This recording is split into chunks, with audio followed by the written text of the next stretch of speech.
like to thank Dr. Yasir Elamin so much for joining us today, and he's brought one of his colleagues along with him.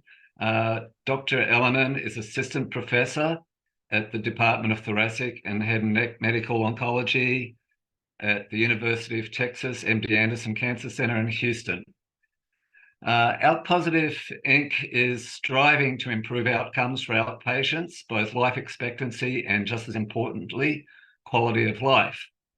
There are lots of exciting developments with potential new treatments, such as next-generation ALK TKIs, oncolytic viruses, ADCs, PROTACs, vaccines, new combinations, pulse electric fields, histotripsy, and more. But in the shorter term, we need to learn to better use the tools that are already tested and approved. And that can lead to improved outcomes for ALK patients, both in terms of life expectancy and also quality of life. These tools may not provide a cure or even permanent cancer stability, but they can extend the time that we can stay on ALK TKIs until new treatments are developed and approved. And that's a huge win for patients. As famous ALK patient advocate Linnea Olson used to say, and she participated in 5 separate phase 1 clinical trials, which is quite phenomenal. Linnea said, ride each wave as long as you can, and then work to get on the next wave. And that's where the local consolidative therapy can really come in by helping us to stay on that wave for as long as possible. Dr. Elamin will be speaking today about local consolidative therapy, sometimes just referred to as LCT.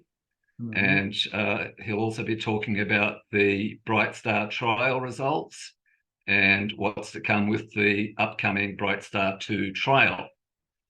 LCT for ALK patients involves combining an ALK TKI with radiation and/or surgery before progression occurs. Dr. Elamin is the principal investigator for both the trials, the Brightstar and Brightstar 2 trials, being conducted at MD Anderson. So Yasir has said that he would like to be called Yasir rather than Dr. Elamin. And Yasir, our patients like to get to know our speakers a little bit. So maybe if you could just tell us a little bit about yourself and your journey towards becoming a doctor and then an oncologist, and then a thoracic oncologist, and then how you ended up at MD Anderson, and introduce your colleagues. And then once you've done that, you can dive into your presentation. That'd be fantastic. Great. Good evening, everyone. And thanks so much, Colin and Samar and everyone on the call for having me on Saumil today. It's a privilege to be here.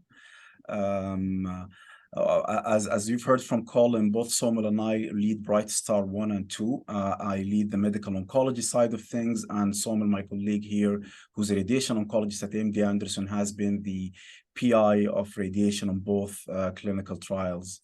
I was born in Sudan, and I grew up in Sudan. I had my medical training in Ireland, and during my last years there, I was in the lab of Brian Hennessy, who happened to have trained himself in MD Anderson.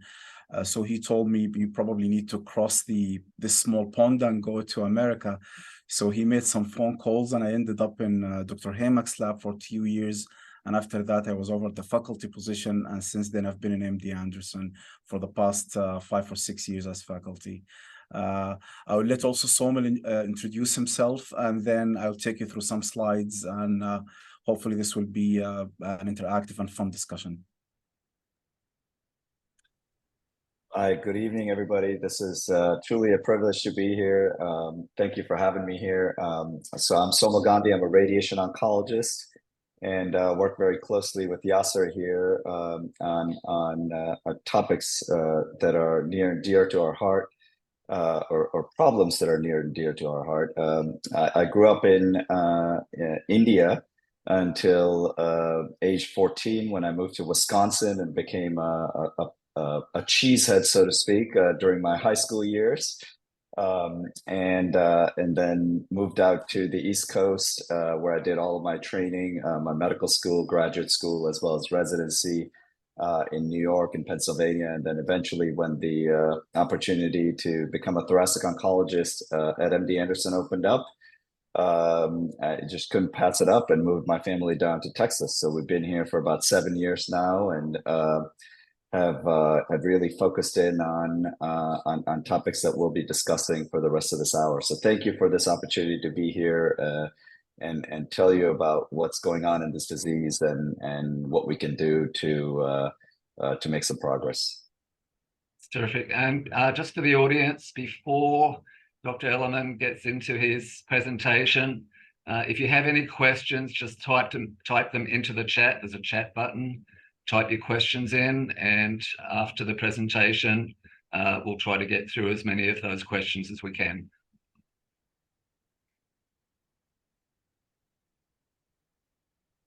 Great. Can you see my screen?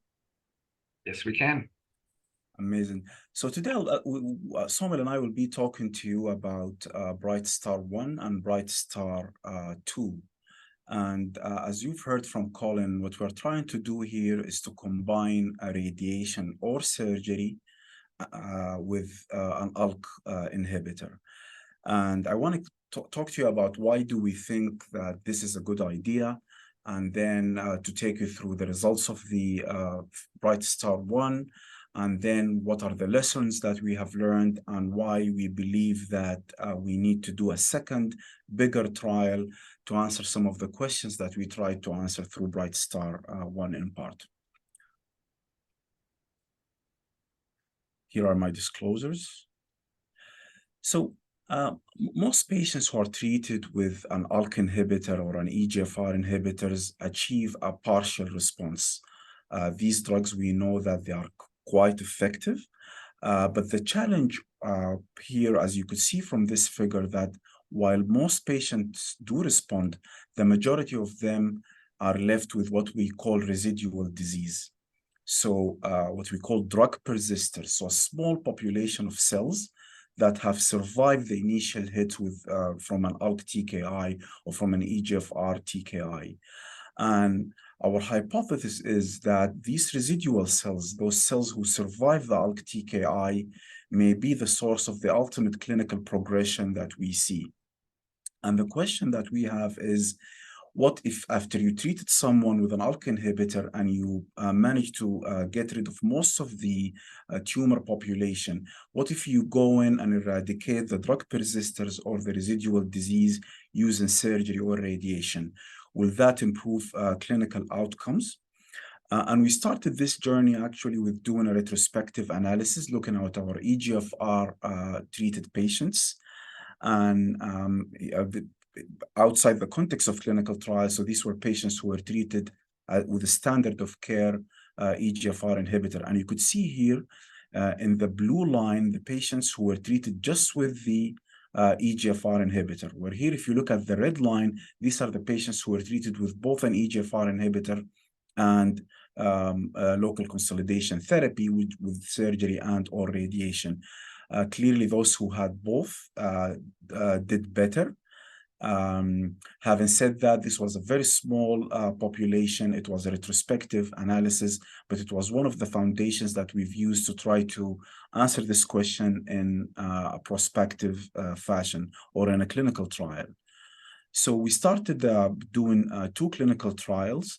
The first one was in EGFR, where we took patients with EGFR positive lung cancer, treated them with osimertinib. Osimertinib would be the equivalent of alectinib or brigatinib, but for EGFR patients. And after treating them for 6 to 12 weeks, we randomized them into osimertinib versus osimertinib plus LCT, again, LCT meaning surgery and or radiation. Both arms continued on osimertinib, and the primary endpoint here was progression-free survival. The trial completed enrollment, and we're hoping that it's going to read end of this year. The other study Saumil and I did was Brightstar. And Brightstar was different in that it was a single-arm study. So we took patients with ALK positive. The ALK positivity was determined whether in tissue, whether in plasma. Patients were receiving their first-line treatment.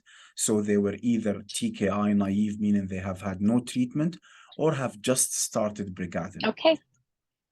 Then patients were treated with brigatinib for 8 weeks. then got scanned. And after that, we treated them with local consolidative therapy.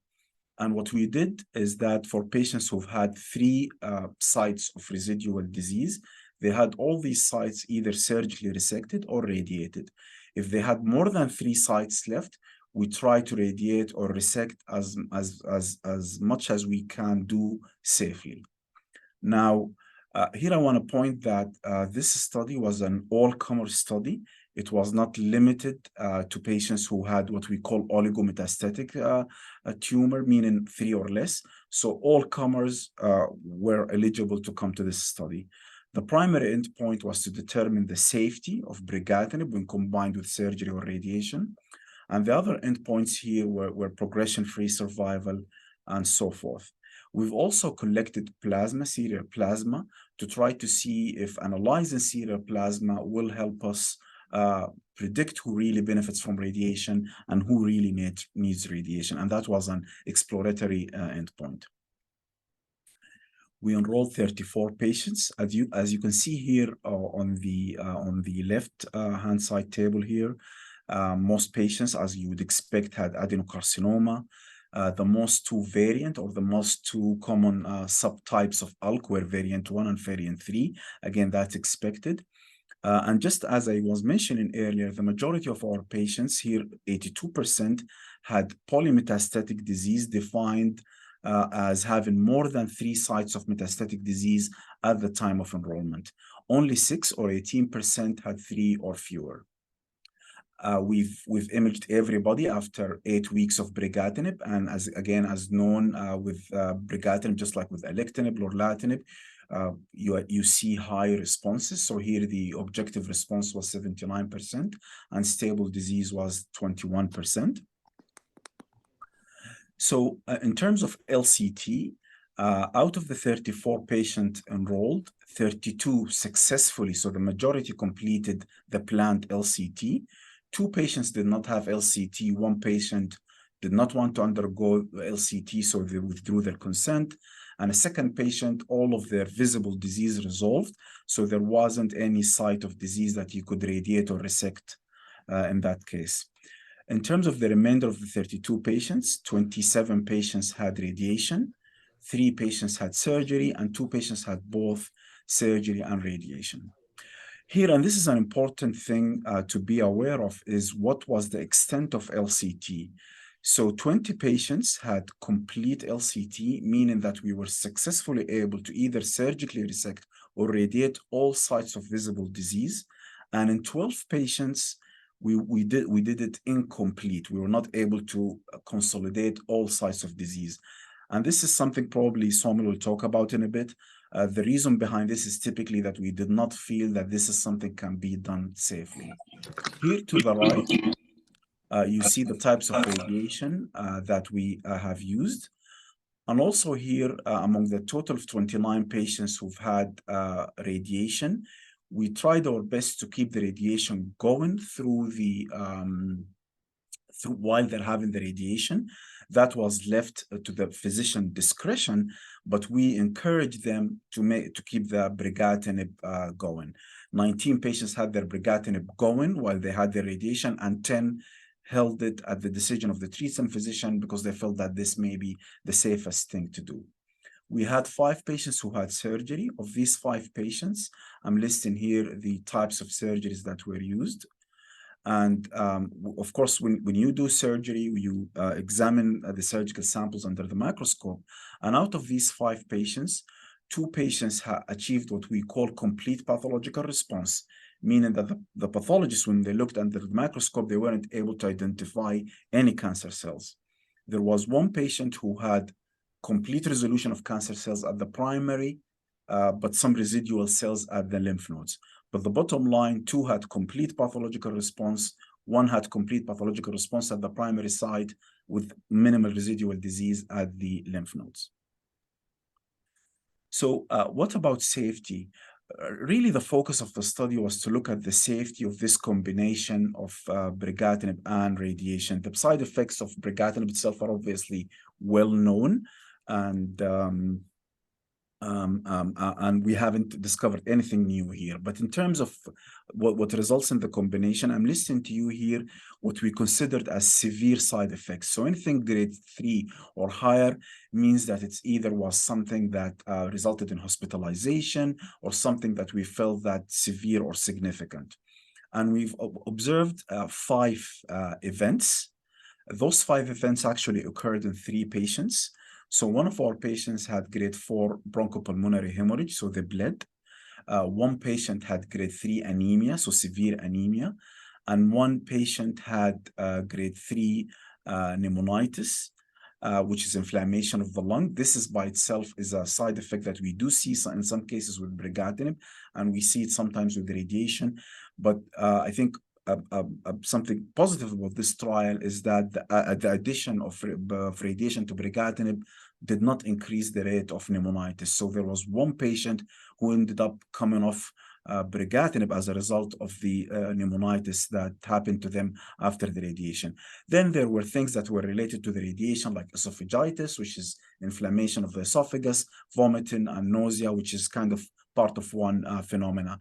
This is all of these patients, their side effects completely resolved, with the exception of the patient of pneumonitis, had to stop brigatinib and started on alectinib. And this patient, I think now 2 years into alectinib without evidence of progression disease. And again, the reason that we stopped the brigatinib was just the inflammation of the lung. It was not due to disease progression.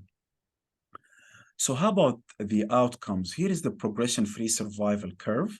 And you could see at by the end of the first year, 94% of our patients had no evidence of disease progression. And now at 3 years, 66% of our patients have no evidence of disease progression.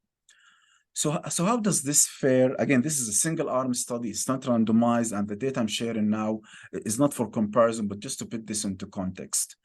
Here is Brightstar, and here is ALKtALK. ALKtALK was the randomized phase 3 trial that included brigatinib as a single agent, so only brigatinib. And we took here only the patients who, after 12 weeks on brigatinib, had no evidence of disease progression. So we're just trying our best to compare apples to apples. And here, as you could see, that at 1 year, 80% in ALKtALK were free of disease progression compared to 94% in Brightstar, then 56% in the second year versus 80%, then 47%, then 66%. Again, this is a non-randomized, and the ideal thing is to do randomization, but this is just to put this into context. We also tried to, and again, this is something that we've discussed with some of you, actually, we've discussed with other experts on the field who've asked us, does anyone really need radiation and or surgery? So we tried to identify, are there any ways of knowing who really needs this? So we tried to count the number of metastatic lesions at baseline, and we divided them by 3. So oligo means the group of patients who had only 3 metastatic sites at the beginning versus those who had more than 3. And although the curves here separate, you could see that statistically it wasn't significant. So maybe with time, maybe if we had bigger numbers, the number of metastases may matter. However, what was a very strong predictor of benefit was the extent of LCT. So for those who had complete LCT, meaning that we were able to either radiate or surgically resect all sites of residual disease, these were the top who benefited from the treatment, and they did significantly better when comparing them to just radiating part of the disease. We've also looked at the positivity of ALK in the plasma, and again, it sounds that ALK negativity at baseline did predict a better outcome. One thing that we did in collaboration with Jia Wu, who was going to join us, and I hope he's going to be able to make it to talk to you about this analysis. We did 3D volume analysis for every single patient who's enrolled in Brightstar, meaning we measured their tumor per cc at baseline, then serially over the course of the trial. And what we have learned that if the burden of the tumor at baseline, the higher it is, the more likely we will have a progression event. Also, the tumor volume after 8 weeks of brigatinib, the higher it is, the more likely that a progression event may happen. Also, the delta, so the difference in the volume, and that's kind of a surrogate of the quality of response. The higher the delta is, the less likely that there are going to be a progression event. So the better response a person would achieve to brigatinib, the more likely that they will not have a progression event. So in summary, what we found here with Brightstar 1, that the combination of brigatinib and LCT is safe. We found that brigatinib with LCT yielded promising outcomes when compared to historical outcomes. So the 3-year PFS rate was 66 in Brightstar compared to 47% with single agent brigatinib. And again, complete LCT perhaps was the strongest predictor of outcome. And we're doing a Brightstar 2, which is, I just want to spend 1 or 2 minutes to talk to you about what are we planning next. And here really one of the challenges when dealing with metastatic disease that the metastatic propensity is not known at baseline. And this is something that would really impact your clinical decisions. So here you have the primary tumor and 1 met. This is what we're seeing in a scan. Now, there are 2 scenarios here that this tumor has low propensity, that what you see is all what is there. There is the possibility that the tumor has high metastatic propensity, that what you're seeing is really the tip of the iceberg. And I guess I'm trying to make the argument that just by counting metastasis, you are not really informing yourself a lot. And here just I'm taking a non-ALK hypothetical patient where they have, say, STK11 KEAP1 mutations. You measure the volume of the tumor. It's 30 cc. It's, by classical teaching, we call this oligometastatic, where here you're having an ALK patient, 6 metastatic deposits. Based on the classical teaching, this is polymetastatic. Here, you're able, again, back to the complete versus incomplete consolidation. Here, if this patient sees Saumil in the clinic, Saumil probably will tell them, I'm able to consolidate 60% of your tumor. Here, he may say, I'm able to consolidate only 40% of your tumor. So here, if you're just using pure numbering, let's see what happens after treatment. Here, you treat with chemo-IO. Again, chemo-IO is not as effective as an ALK inhibitor. So if you reduce the volume, you've increased your consolidability a little bit. But with an ALK inhibitor, you may be able to dramatically reduce the tumor volume, the tumor burden, and you've increased your consolidability from 40% to 100%. And again, I want to stress that one of the main lessons that we've learned from Brightstar 1 is that your ability to consolidate 100% of the disease is really a strong predictor of outcome. Now, back in the day when I was doing my training, the long-standing dogma was that mets are just the tip of the iceberg. There is no benefit or little benefit from doing LCT. Then a trial after trial, even in non-oncogene addicted lung cancer, we discovered that LCT may improve survival. Then we moved on to say, okay, maybe oligometastatic disease is a distinct entity, and that all these are the patients who truly benefit. But the question is 3 a magic number? Should we have other measures also to put into account when we're talking about LCT? So is for instance, a multidimensional approach is really what we need to use here before talking about we are going to say yay or nay to LCT for a particular patient?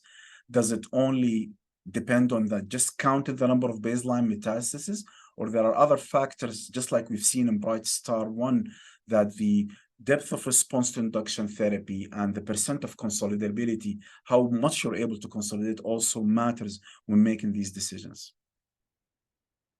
So we believe that in future trials, especially trials for LCT, should take this into consideration when designed, when also focusing on endpoints. And here again, using the tumor volume that Ja did, here you're looking at patients with oligometastatic disease, so the mean tumor volume less than 150 cc compared to polymetastatic disease here on this green bar. And after induction with brigatinib, you could see that, you know, oligo started with oligo. They're obviously very small volume left, but even patients with polymetastatic disease, they're transformed now to oligometastatic or oligo-like. So this you would have in an ordinary using the classical tissue and have said, no, I'm not offering you LCT. But now, because you have a potent inhibitor, you're able to really transform them to to oligometastatic situation. Now, if you adjust for viability, again, the post induction volume is going to be really limited. Again, enforcing the hypothesis here that perhaps for these patients, doing LCT may be of help. So one of the things that we looked at as well to try to understand is this paradigm applicable to anyone, and what group may benefit from this best? Trying to move away from just counting the number of metastases. We looked at the ALKtALK trial, which is again patients who were treated with only brigatinib. And we used just the size of the tumor, just based on the measurement of the tumor after 2 months of brigatinib. And we divided the patients into 4 groups. So Q1 was the group that who had the biggest, kind of the biggest reduction and so forth. So if you look at the lower quartile, which is the patient who had the higher volume after 2 months of brigatinib, these patients, 52% have a 52% risk of disease progression after 1 year. So this group clearly needs better approaches, need more of an aggressive therapeutic approach here. And maybe again, it's not only there is not only one factor that would predict this. So not only radiologically, but maybe the plasma as well, maybe the type of the variant, maybe genomically. So we need to know which of our patients really at a higher risk of progression and to try to particularly offer more potent treatment to those. So we're trying to perhaps utilize the learning that we've gathered from Brightstar 1 and all of these concepts in doing Brightstar 2. And in Brightstar 2, we're trying to target residual disease using 2 modalities. So here what we're going to do, we're going to hopefully enroll 167 patients, treat them with brigatinib for 12 weeks. Now remember with Brightstar 1, it was 8 weeks, but now we've extended the period for 12 weeks for reasons that, you know, part of it was some of the feedback that we got from some of you on this call. Anyway, after 12 weeks, patients would be randomized to brigatinib or brigatinib plus chemotherapy as one way of eradicating residual disease, or brigatinib with LCT. And again, with the option of crossing over to other arms of the study. The primary endpoint here is the PFS rate, so patients who are free of progression at 2 years. We're trying to compare these 2 arms, 2 experimental arms, to the standard of care arm, which is brigatinib.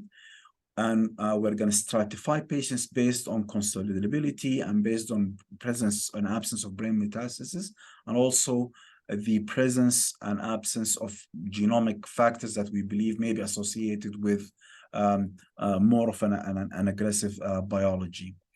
We're really hopeful to be able to have the trial up and running towards the end of this year or maybe early next year. With that, before I open it up to Saumil to comment, I would like really to thank our patients and their families for staying with us for years and years, and also the research team, and of course our collaborators at Takeda who facilitated and funded the study. Thanks again for having me today. It's a privilege, as we said earlier. And Saumil, I'm wondering if you have comments to make as well. So that was a very clear presentation, I thought, Yasir, so thank you very, very much. And if I could start off with some questions just to get the ball rolling, and then certainly Summer and Dana can sort of read through the chat questions and go through those. That'd be great. Wait, 1 second, Colin. Saumil, did you have something? Were you going to contribute? No, I think this is great. Yasir, thanks a lot for summarizing all this work. And I think it'd be best to just kind of hear from folks on the forum and see what questions they have, and we can go from there. So the first question I had was, this particular trial was being done both Brightstar 1 and then Brightstar 2 with brigatinib, which is one of the less common ALK TKIs. Would you like to explain how it is that the study ended up using brigatinib? And then as a follow-on to that question, can the results that you get with brigatinib be extrapolated to other ALK TKIs such as alectinib or lorlatinib? That's a very good question, Colin. I guess first of all, I do view that brigatinib and alectinib, if you look at the CROWN data and the ALTA-1L data and also ensartinib data, I think they're almost identical when it comes to response rate, when it comes to the hazard ratio. So I think these drugs are interchangeable. At the time, we were just taken off this LCT program here at MD Anderson. And as it happened, we were having discussions with multiple companies. And I think Takeda was the one who jumped at this. And we wanted really to establish the safety, because this is the major thing with all these TKIs, is the fact that they cause pneumonitis. And here you're doing chest radiation. So we want to make sure that this is safe. So they bought in, we did that. Now, the reason that we're keeping going with brigatinib and Brightstar 2 is, of course, because we've established safety. So we have the advantage that we do not. Hey, you should come. Saumil Gandhi is also on it. Yes. And then that we do not need to kind of reinvent the wheel and establishing the safety again for a different TKI. So that's the advantage of just sticking to brigatinib. I do think that the biological and the clinical conclusions can be extrapolated for other TKIs. So for my patients who are on an alectinib, I do offer them LCT as well. My patients on lorlatinib, I do offer them LCT. Of course, we have the challenge that we do not have the safety formally evaluated, but I don't have a reason to think that the safety is going to be different. Terrific. Thank you for that response. That's great. Let's assume that you go through, you do the Brightstar 2 study and you get great results reflecting or even better than what you saw with the Brightstar 1. What would it take for LCT to become a standard of care that, you know, oncologists in general worldwide started implementing, and just, you know, how long is that likely to take if you got good results, and what could be done to help it become standard of care? You know, that's a good question. I think Saumil may be more well positioned to answer this one. I want to say that obviously the FDA is never going to kind of formally approve radiation, but it's just a matter of showing the data to the field, and also understanding some of the challenges associated with radiation.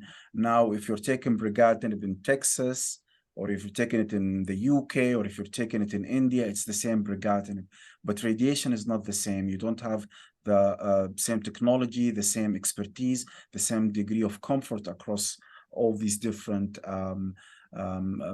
geographical areas. So I'll let maybe Saumil address that part.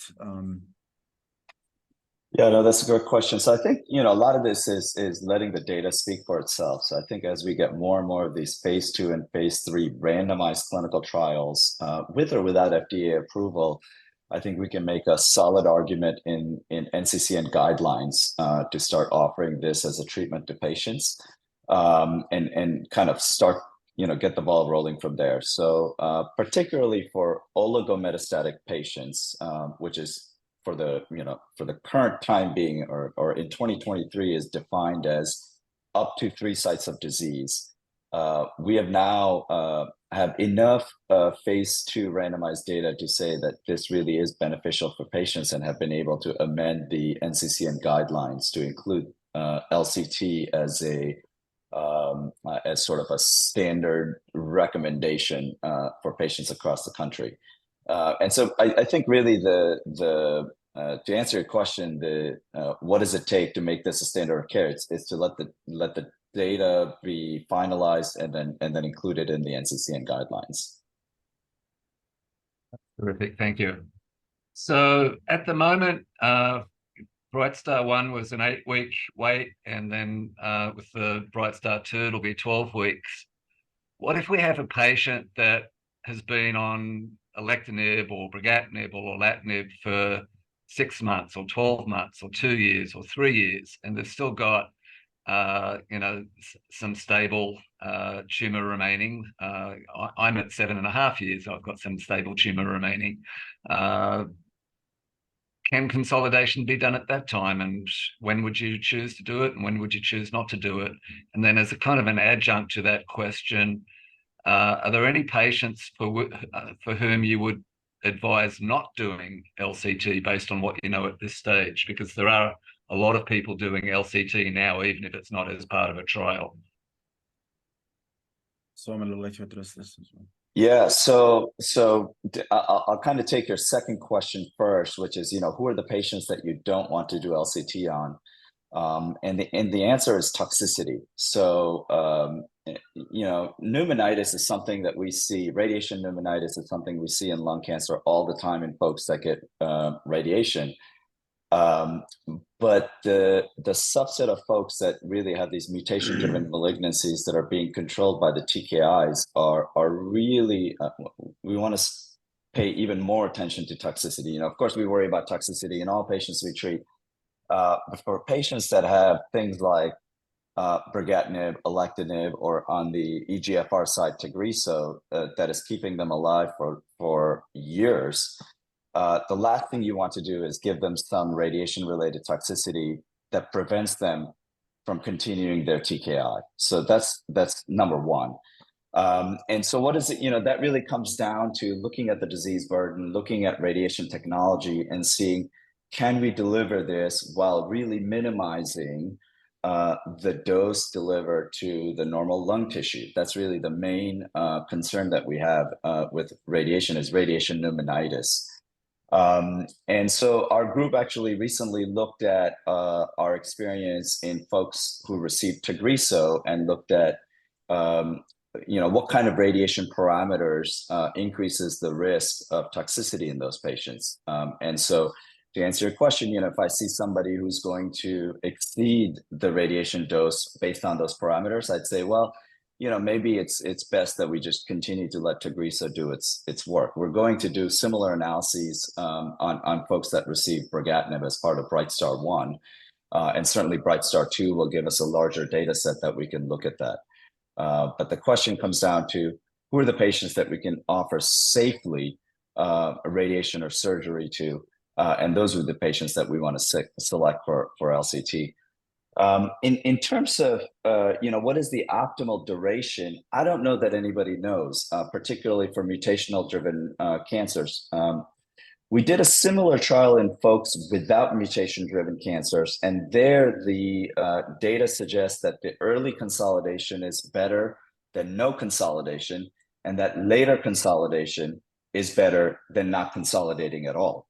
But that's for folks that did not have mutation-driven cancers. Does that hold up for folks with mutation-driven cancers? We'll have the answer to that probably within the next year or so from the North Star trial, because there again, the patients that were randomized to get local consolidation were randomized early at between 8 and 12 weeks. But then patients that continued Tagrisso, this is for EGFR-driven cancers, they were allowed to cross over at a later point at a time when they progressed on their cancer. So we can then compare that to historical controls where patients didn't receive any radiation at all and see if early consolidation is better than waiting till later.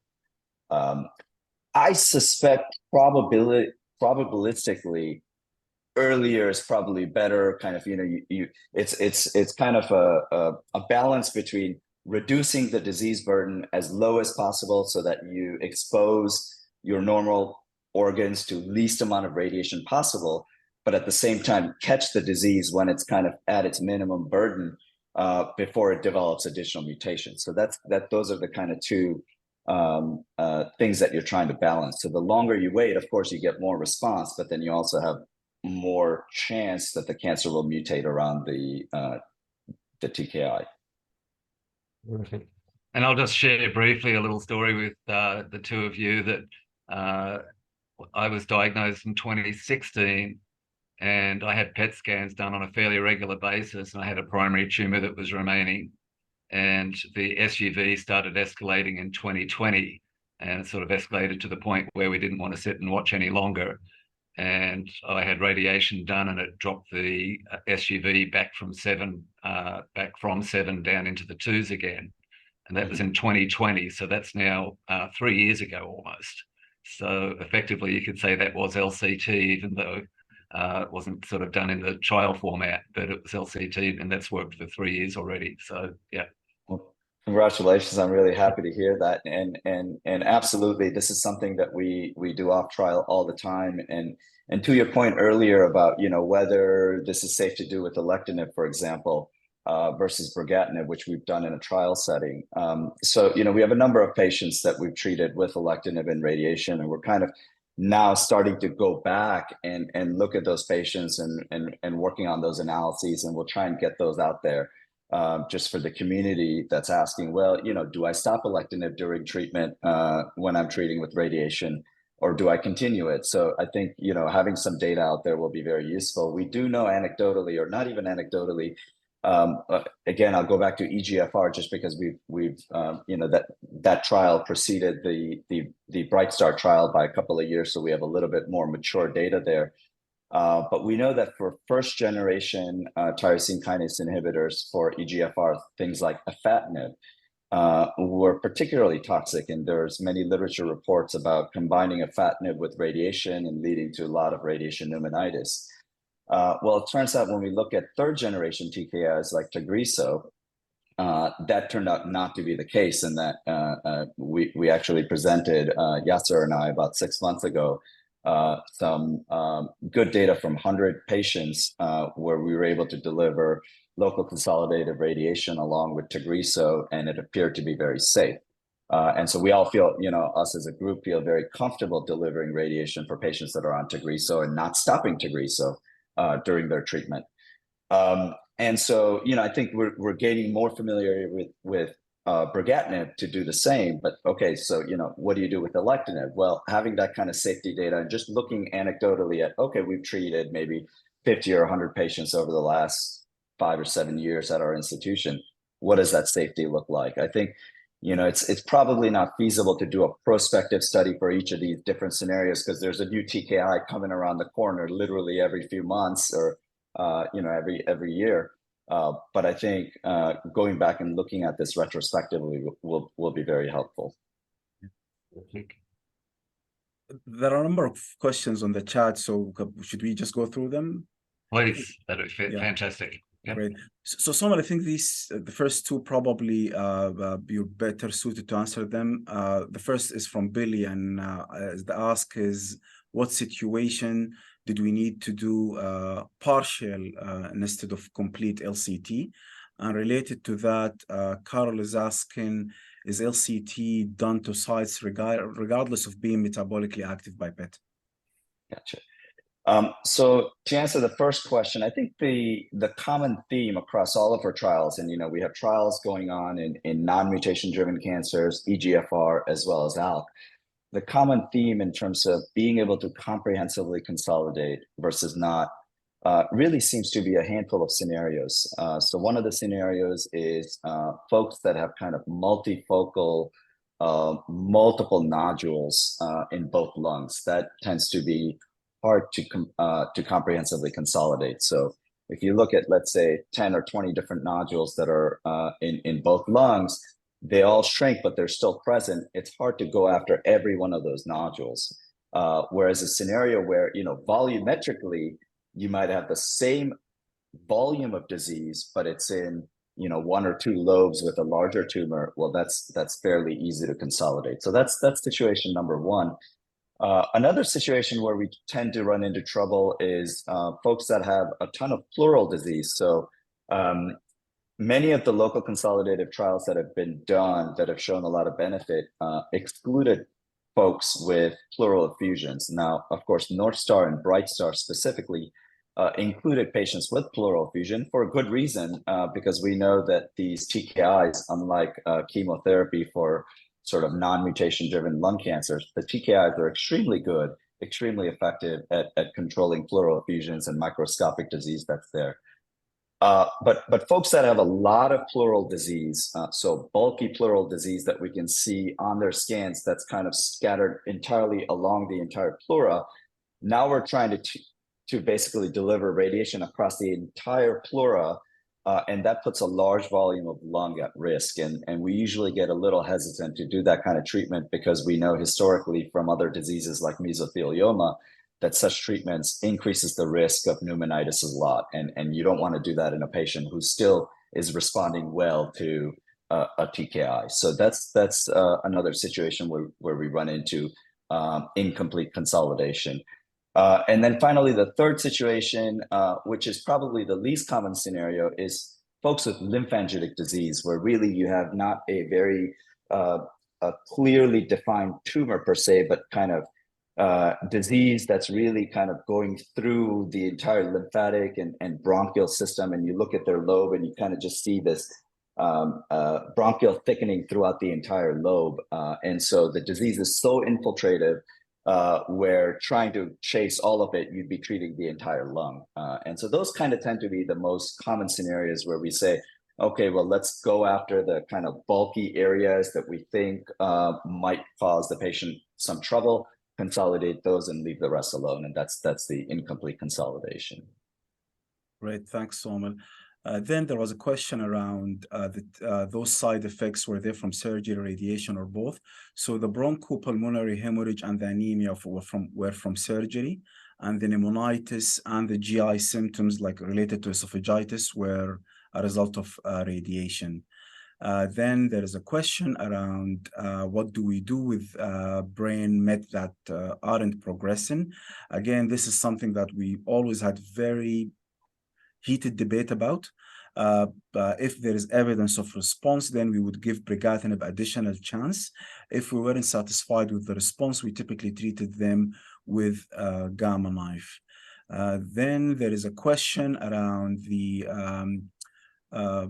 surgery with the positive lymph nodes. So just to clarify, 2 patients had complete pathological response, meaning that there was no cancer cells, whether on the tumor, the primary tumor, or the lymph nodes. And then there is a 3rd patient who cleared all the cancer cells in the primary tumor, but there were some viable cells at the lymph nodes. There is also a question around the delta volume changes. And yes, exactly. What we're measuring here with the data that I showed you, we're comparing the volume at baseline at the time of diagnosis with the volume after induction brigatinib and before the LCT. So this is the difference that we're talking about. Now, there is an excellent question here around what would have been the results looking like had we used lorlatinib. Of course, the that's true. It's half of the patient that progressed on Brightstar progressed in the brain, 6 of them. So given the fact that lorlatinib is clearly superior in the brain, maybe we would have gotten a better PFS using lorlatinib. Again, this is just speculation, but I do believe that we should have always potent agent that go to the CNS. I just wanted to jump in about one other question about regarding PET scan and SUV avidity and whether we consolidate or not. We do consolidate. So if we can make out disease on a CT scan, even if it's not FDG avid, we do tend to consolidate that because the primary tumor tends to be the most common site of disease progression. Now, we do often see folks with a lot of, let's say, bone metastases where the FDG uptake has completely resolved. And when we look at the CT scan, we just see basically sclerotic lesions that are kind of just a healing response to what the lesion previously used to be. We usually leave those alone unless it's like very lytic and very obvious that there's still some persistent disease. We leave those alone. But in the lung, if we can make out a node that used to be FDG avid, but is still there anatomically on the CT scan, we do consolidate that. Thanks, Saumil. So there is a question here, two questions that are related about the value of surgical LCT when complete resection is uncertain and that TKIs can complicate surgery. And then how is the modality of the LCTs chosen? So for the surgical, so these are related. So in terms of how we choose the modality of LCT, we meet every week and we go through images, image by image, before determining what we believe is the best and the safest way of doing that. So we never offer surgery when we believe that they're going to be incomplete resection. It's offered only when we believe that we're completely able to remove the tumor and the lymph nodes. In the case where we remove the adrenal, we knew that we were able to, and in all cases, we've never left an R1 resection. So there is a difference between complete pathological response. Here, I think we're referring to two things. There is one thing that you have removed the entire tumor, which we did in all cases, but then we found in the middle of the tumor that we resected that there were viable cells. That's different from saying that we just removed part of the tumor and we left the other half inside. That never happened. And there is a question, was there patients who were eligible for surgery but chose to do radiation? You know, again, there was one particular patient who we felt maybe surgery was the best approach, but they felt that they didn't want that. So they proceeded with radiation, and thankfully they're doing incredibly well. I also want to say hello to Ms. Rogers. Thanks, Ms. Rogers. I think we spoke about why we chose brigatinib rather than ALKtALK. It was just a practical choice. And again, the data suggests that these drugs are very similar, always almost identical. So we had one patient here. There's a question about patients who achieve complete therapeutic response. Again, our theory that complete therapeutic response, and the higher the delta is, the more likely that the patient is going to do well overall.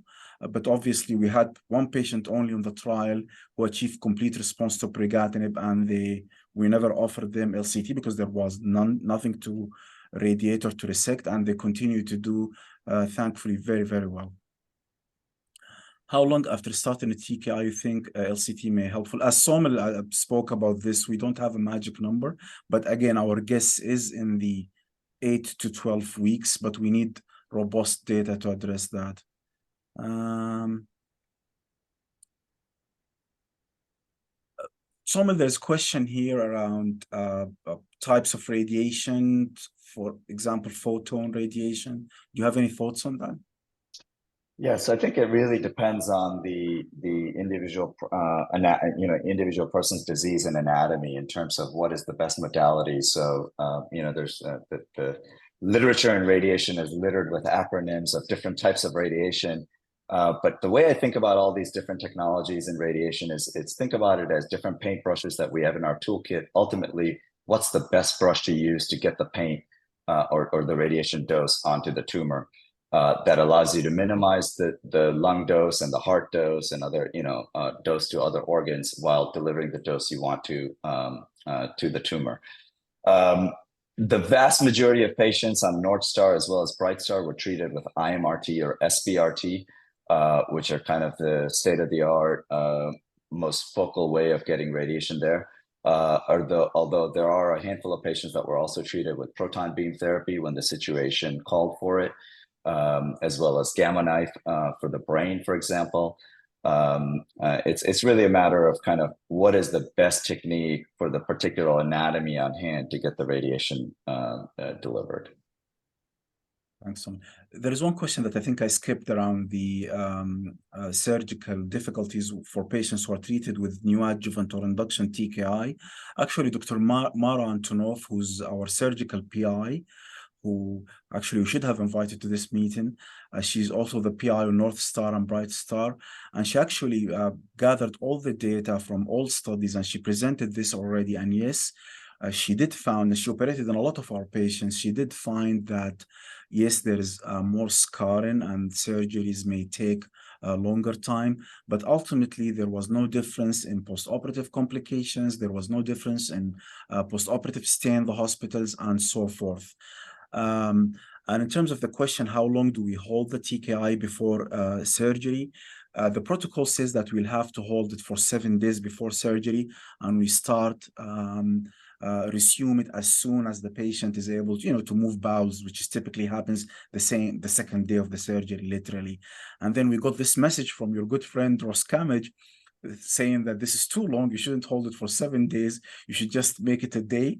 So now we had obviously to stick to the protocol, but now in practice, when we're doing this off protocol, I actually more and more, especially with the experience that Mara built, we're more and more confident to hold it for a very short period after this nagging message from Ross, and we're doing it 1 or 2 days just before surgery, and we've had literally no issues with that. Yeah, and that's very interesting, right? Because very similar experience on the radiation side as well. So both protocols, North Star and Brightstar, left this at the treating physician's discretion. And when we look at the final tabulated results, about 70 to 80% of patients continued their TKI during radiation. About 20% of them discontinued it or were asked to discontinue it by their treating physician. And we haven't formally looked at this, but I would venture to guess that that was towards kind of the very beginning part of the trial where we weren't really comfortable with this. And then as kind of folks, sometimes said, okay, well, I think it's low amount of lung being treated. Let's continue it. And as we gain more experience with it, more comfort with it, probably the latter part of both trials, patients were almost always continuing it as people got more comfortable using the two together. But the data does suggest, of 80% of patients that continued the two treatments together, radiation as well as the TKI, they seem to tolerate it pretty well.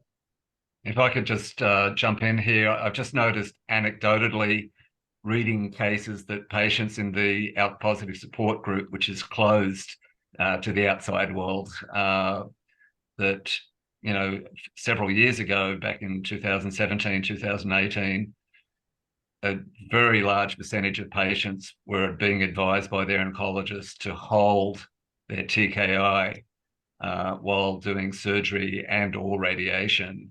And I've noticed the last 3 or 4 years that's diminished greatly, and I'm not reading about that being advised by oncologists nearly as much as it used to be, which kind of falls in line with what you two were just saying. So yeah, and I will say that I do think that we do need to continue exercising caution here, because as I mentioned, for first generation TKIs, there does appear to be a significant increase in toxicities. Even when you stop the TKI, for example, I've had, just anecdotally, a couple of patients where I stopped the TKI, radiated, and they still got pneumonitis in a situation where I really would not have expected it based on kind of looking at what their normal lung dose was.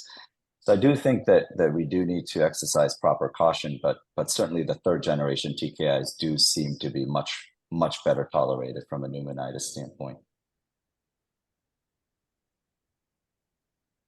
We want to be respectful of your time. So this has been fabulous. Thank you so much.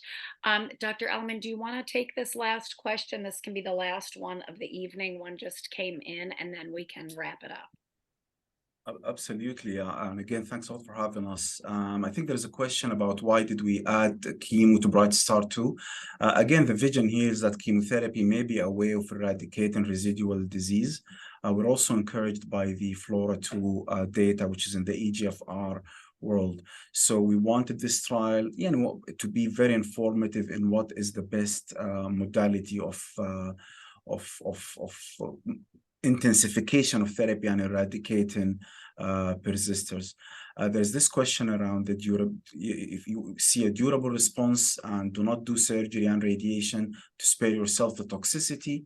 And then, I suppose this is just, again, the question of late LCT. I guess that's why we need a randomized trial. I think North Star 1 is going to be helpful for EGFR. I think for Brightstar 2 is going to be also helpful in answering the question of is the safety going to have an issue in the overall survival and overall outcome? I don't think it is. I do think that perhaps use your best treatment first. That's something that I believed in. So. And if I could ask one last question, kind of a mutual, hopefully mutual benefit type of question. With your upcoming trial, which you expected to start either towards the end of this year or early next year, you said, I think, 167 patients that you're looking to get. That's all at MD Anderson, correct? So we're doing it across Texas. Okay. One of the objective of the trial is also try to increase enrollment in underserved population. So I think between us and I think we have 9 other centers across Texas. I think, it's a big number, but we're hoping to be able to, do it in a timely fashion.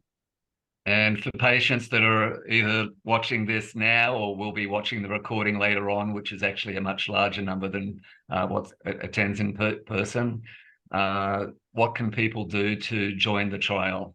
Because this is a trial that is, in my opinion, and I'm only expressing this as a personal opinion and not representative of our organization, but in my opinion, it's a very, very valuable trial. It's very likely to come out with positive outcomes, in my opinion. And it's something that just personally, if I was in a situation where I thought it would help me, I would definitely consider joining this trial myself. Thanks a lot, Colin. I guess once we have it on clinicaltrials.gov, we'll have our emails. Both Saumil and I are very approachable through email, through Twitter. And also if they get in touch with you, please send them our way. We'll be happy to talk to them about the pluses and minuses. Terrific. Thank you.